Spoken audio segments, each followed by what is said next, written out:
Hello, I'm Brian Fox. Welcome to I Hate Rock Music. And I neglected to post something a couple weeks ago when Jamie Muir died. And so I'm going to do a video now. Jamie Muir, best known as percussionist for King Crimson on the Lark's Tongues and Aspic album in 1973. And he passed away on February 17th, 1942 to 2025. And a very, very interesting character. Um, Quite a history for someone who's just a blip in music history in general. But he had a giant impact, and he certainly had a giant impact on me. And it was quite an inspiration to famous drummer Bill Bruford, who, of course, was drummer for King Crimson on the Lark's Tongues and Aspic album and many others.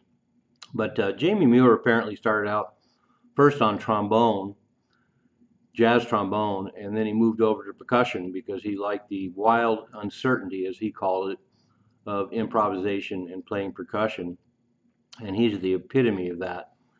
And I actually first came across him on an album on the ECM Records label by a group called the Music Improvisation Company, and really out there European jazz, which I love.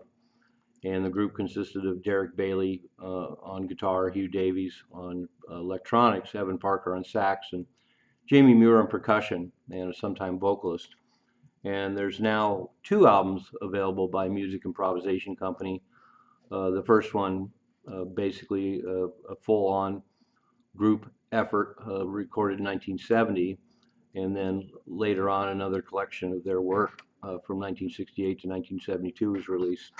And just like with King Crimson, Jamie Muir added a lot of magic to the Music Improvisation Company, and great context for him, and certainly playing with all these wild improvisational European, UK, um, outside jazz players was a natural context for him.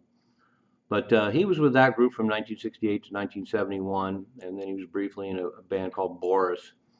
And then, oddly enough, he was with the Afro rock group Assagai. And uh, and then he briefly had a band. Apparently, they didn't rehearse very much and they didn't record, but an amazing band on paper, a group called Sunship. There was Alan Gowan on keyboards, Laurie Baker on bass, and Alan Holdsworth on guitar with Jamie Muir. And it's really unfortunate that something wasn't recorded because it sounds like an amazing group. So then in 1972, he joined King Crimson, and there's a lot of really amazing videos and recordings of his work with King Crimson, including the Lark's Tongues and Aspic album. And that's an amazing King Crimson album on any level, but he added, just like with Music Improvisation Company, he added a layer of magic to that record and their live performances that's really unforgettable. His stage presence was pretty wild, and he was known to chew on blood capsules and be bleeding from the mouth as he leapt around the stage and just made a madman of himself. And there's some great video footage of that as well. But he left King Crimson, and for a while he was in a Buddhist monastery, and then he reappeared in later years. He did a duet album with Derek Bailey called Dart Drug.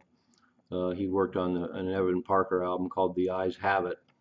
And then he did a collaboration with David Cunningham, Michael Giles, the first drummer from King Crimson, and Jamie Muir on percussion called Ghost Dance.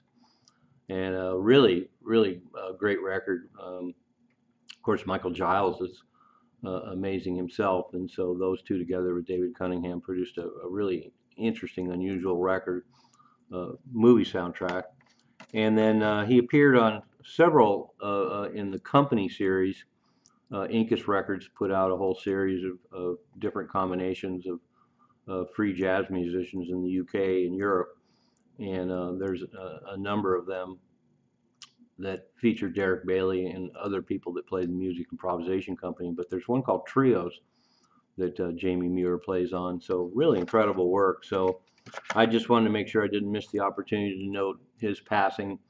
In my musical universe, he's a giant. There's not that much work out there that he's on, but it's exceptional. And Jamie Muir, like so many musicians I love, was one of a kind. And it's unfortunate that we don't have a lot more documentation of his playing, but we're lucky to have what we have because people like that just don't fit into the industry, and so they're under-recorded. But my hat's off to you. Rest in peace, Jamie Muir. You will be missed. I'm Brian Fox. Thanks for watching I Hate Rock Music.